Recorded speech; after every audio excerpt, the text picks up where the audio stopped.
encontramos en enfermería son los cuidados del post-mortem. Estos se aplican sobre aquellos pacientes que han dejado de presentar signos vitales, son aquellos pacientes que los encontramos de forma física, pero que ninguna parte de su organismo está reaccionando. Son pacientes de que están completamente muertos. Previamente, para realizar estos cuidados del post-mortem, lo que debemos hacer es buscar un médico, sea en la institución que estemos trabajando, puede ser un hospital, una clínica, del sector público, del sector privado, es buscar un médico para que él nos certifique, nos verifique y nos deje en constancia de que esta persona verdaderamente ha dejado de presentar los signos vitales y de que verdaderamente esta persona está muerta. Otro dato también a tener en cuenta es de que si el paciente pertenecía o no al grupo del ONR. Esto se refiere a que si era un paciente con orden de no reanimar. Esto siempre se llega a un acuerdo, se llega a un consenso, previamente, ya sea con el paciente de forma lúcida, de forma que pueda responder de forma consciente, o con un familiar del círculo íntimo, este paciente que pueda responder por él. En caso de que, por ejemplo, si tuviéramos una emergencia de un paro cardíaco, de que si es aplicable para el paciente, si pertenece a ese grupo del ONR, en el cual no se realiza ninguna técnica de reanimación, o en caso de no pertenecer a ese grupo, lo que se debe accionar con los cuidados de enfermería. Entonces, una vez que el médico nos ha certificado de que este paciente ya no presenta signos vitales, lo que se debe hacer es, en primer lugar, retirar a los familiares, a los acompañantes, a aquellos allegados de este paciente al exterior de la habitación, siempre con amabilidad, recordando de que son personas de que están en duelo, de que están en luto, de que están atravesando distintas etapas de pérdida por un ser querido. Y también otro dato a tener en cuenta es de que si la habitación consistía de solamente una cama o si era de 2 camas hasta inclusive 4 camas. En esos casos, cuando haya más de un paciente en una misma habitación y respectivamente con sus acompañantes, lo que se debe hacer es instalar biombos para tener un respeto al cuerpo de quien fue una persona viva hasta hace unos instantes y para no tratar de alarmar a los demás pacientes. Recordemos de que puede estar 2 o hasta 4 pacientes en una misma habitación por una misma patología, por una misma enfermedad, por un mismo tratamiento. Entonces, para seguir teniendo ese cuidado, lo que se debe hacer es instalar un par de biombos. Entonces, una vez de que el médico nos certificó de que este paciente ha dejado de presentar signos vitales, lo que debemos hacer es una limpieza general por todo el cuerpo. Un lavado general en cada parte y en cada área del cuerpo de este paciente. Después, lo siguiente es de que si el paciente tenía instrumentos de medicina, como por ejemplo una vía periférica, una sonda nasogástrica, lo que se debe hacer es retirar todos esos instrumentos médicos y lo que se debe después accionar es al descartar estos elementos. Una vez que ya hemos limpiado el cuerpo, hemos descartado esos instrumentos médicos, lo que también debemos tener en cuenta es de que si el paciente tenía orificios médicos, supongamos de que hubo una operación previamente al deceso de la vida y había una herida, había un corte en la zona abdominal, lo que se debe hacer es cuando se hace el lavado, es retirar todo aquel instrumento que fue necesitado, en este caso unas gasas o puede ser apósitos, y lo que se debe hacer es reemplazarlos por unos nuevos y de todas formas cubrir la zona herida. Una vez realizado esto, lo que también se debe tapar son los orificios corporales. En este caso, lo que se tapa son los oídos,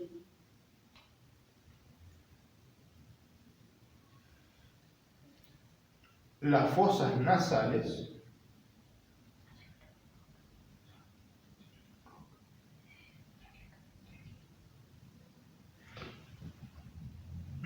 y por último también lo que se tapa son los orificios de la boca.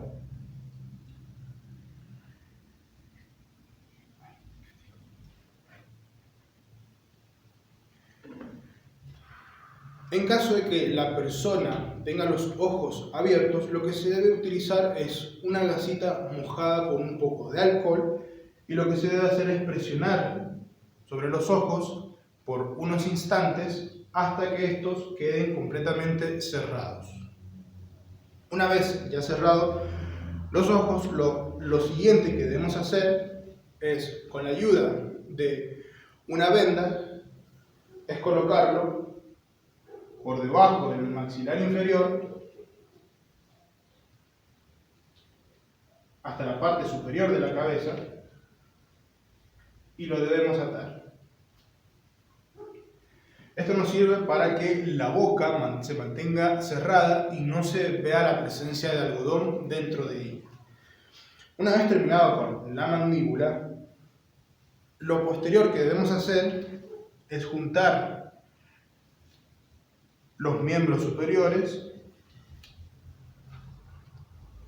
en la zona del abdomen, y también lo que debemos hacer es atarlos con el uso de vendas. Y por último, también lo que se debe atar son los miembros inferiores. Se los entrecruza y también con una venda se los ata.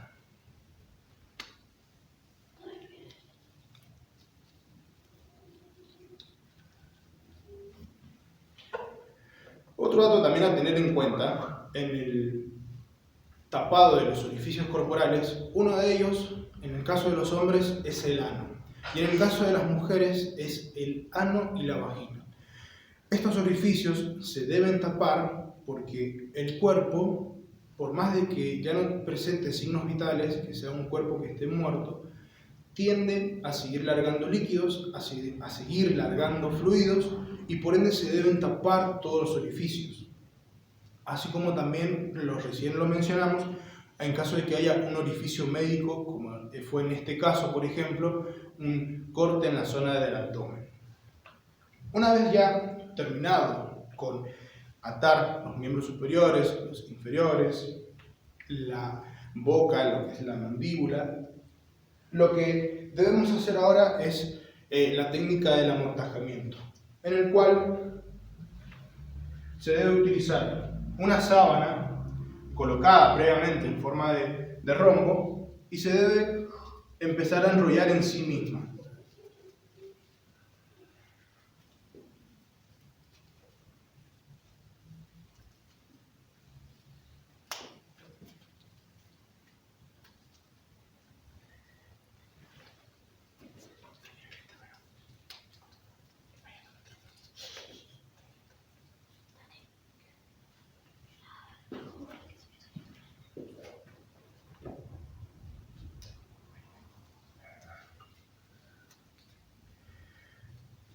Lo que debemos hacer con esta sábana es ir enrollándola para empezar a cubrir lo que es todo el cuerpo, y lo único que se deja visible es la zona de la cara.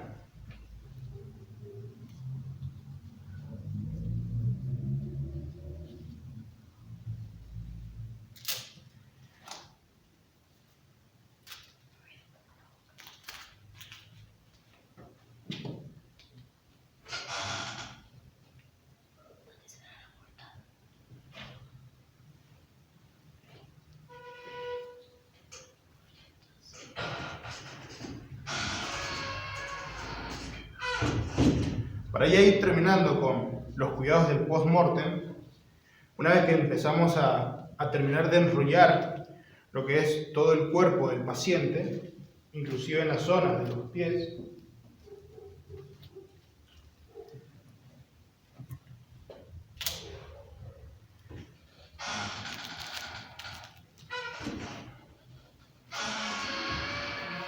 lo que por último se debe hacer es tener una tarjeta identificatoria, en la cual en ella están inscritos todos los datos del paciente, así como también todos los datos del médico que vino a certificar el deceso de la vida de esta persona. Se coloca en el pecho del paciente, y Y por último, lo que se debe realizar es, junto con otra sábana,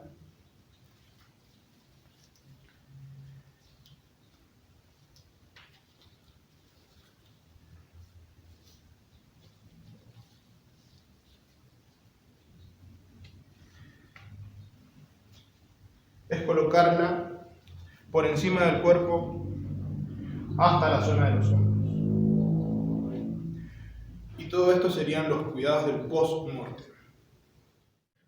Cuando hablamos acerca de los duelos, podemos categorizarlos en distintas formas. Uno de ellos es el duelo normal. Este duelo hace referencia a una persona que ha pasado por un hecho concreto, pero que no se ha estancado en la tristeza y en la angustia, sino que ha encontrado el rumbo para continuar viviendo su vida día a día. Por ejemplo, una persona que ha perdido su brazo izquierdo en un accidente pasa por una etapa de dolor, pasa por una etapa de angustia, pero no se queda estancado allí, sino que logra capacitarse y logra encontrar las herramientas para seguir trabajando con su brazo derecho y encontrarle el sentido de su vida y de poder seguir viviendo lo más normal posiblemente. Otro de los duelos que tenemos es el duelo anticipado. Este duelo podemos ponerlo en el contexto de un paciente que ha sido diagnosticado con un cáncer terminal, en el cual tanto el paciente como su familia sabe de que le queda de 6 meses, 1 año, 2 años, el tiempo indeterminado que alcance la ayuda, la terapia, el tratamiento medicinal sobre este paciente. Eso es un duelo anticipado. La persona sabe de que ella acepta la enfermedad y sabe de que en un tiempo indefinido va a dejar de existir en la tierra. Después tenemos el duelo sin derecho. A este podríamos ponerlo, por ejemplo, el de cuando fallece un compañero del trabajo y se hace el velatorio, uno asiste, pero se le advierte y se le avisa de que no puede llorar, de que no se puede lamentar, de que no puede expresar algo. A esto se refiere el duelo sin derecho, ya sea por el contexto, ya sea por la religión, ya sea por la cultura, ya sea por la familia, de cualquier forma, de cualquier vía. Este es un duelo sin derecho, el querer lamentarse por la vida de alguien, pero en el momento es imposibilitado por distintos factores. También acá podemos encontrar lo que es la pérdida ambigua. Cuando se refiere a la pérdida ambigua, es una pérdida del cuerpo de una persona, pero que nunca se ha podido encontrar. Supongamos que una persona ha sido secuestrada y jamás se ha podido encontrar el cuerpo para hacerle el velatorio o encontrarlo de la mejor forma optimista de poder reencontrarse con su familia. Es una persona que también ha ido a la guerra y no se le ha podido reconocer después el cuerpo, no se ha podido reconocer para su familia, que está esperando, que está esperanzado. Eso es una pérdida ambigua. Es una familia que tiene la ilusión, que tiene el deseo de poder encontrar una persona, principalmente una persona sana, una persona viva, y si no, es una larga espera de poder encontrar el cuerpo de una persona que ha dejado de existir. Eso se refiere a la pérdida ambigua. Y después, por último, tenemos el duelo complicado. Este duelo hace referencia a cuando una persona no logra superar la pérdida de un ser querido, de un pariente, de un hecho. Supongamos, por ejemplo, de que un padre ha perdido a su hijo de 15 años.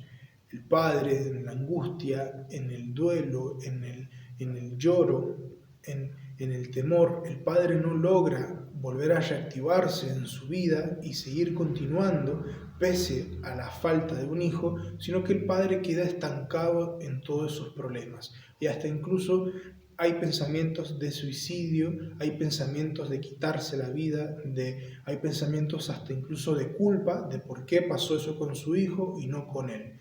Eso es un duelo complicado. Cuando hablamos acerca de lo que son las etapas por las que atraviesa un ser humano, estas las podemos encontrar de 5 formas. Una de ellas, en la primera etapa, es la negación.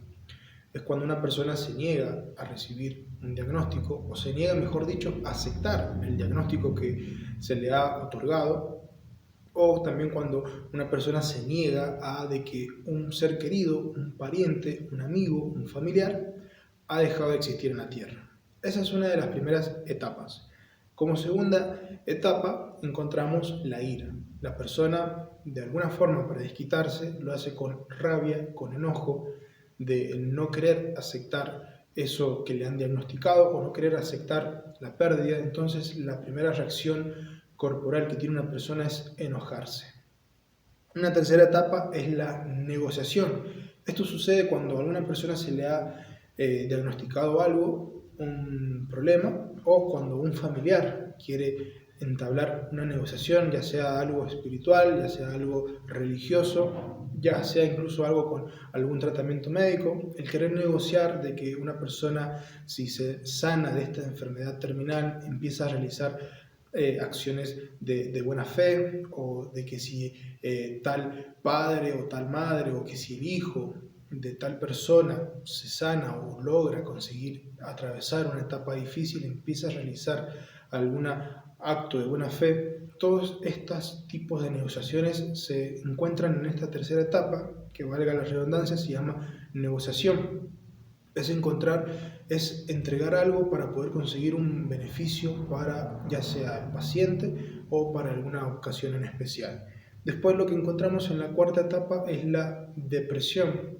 Acá es la persona cuando ya empieza a reconocer de por qué suceden algunos momentos, de por qué suceden algunos hechos, de que por qué empiezan a sucederse ciertas circunstancias en la vida. La persona empieza a deprimirse y empieza a transformarse en lo que es en la quinta etapa, la aceptación.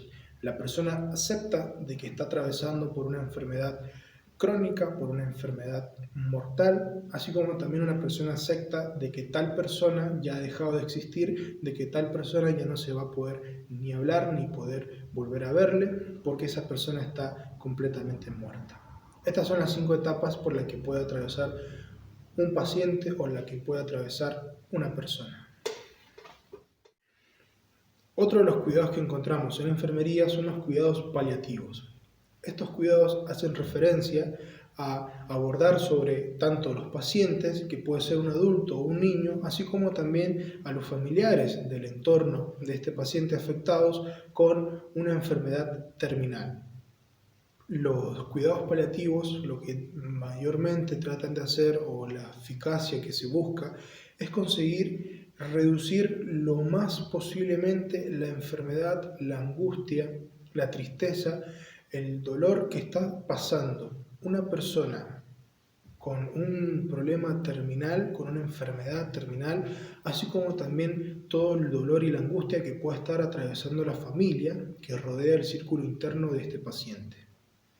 Esto se hace en conjunto, tanto con el equipo de salud como con los familiares, un seguimiento para aquellas personas que verdaderamente están afrontando un gran caos en lo que es el familiar y lo que es a través de la enfermedad. Los cuidados paliativos no logran traer la cura a una enfermedad, pero sí de que una persona no esté sufriendo y no esté teniendo un dolor intenso o una agonía intensa.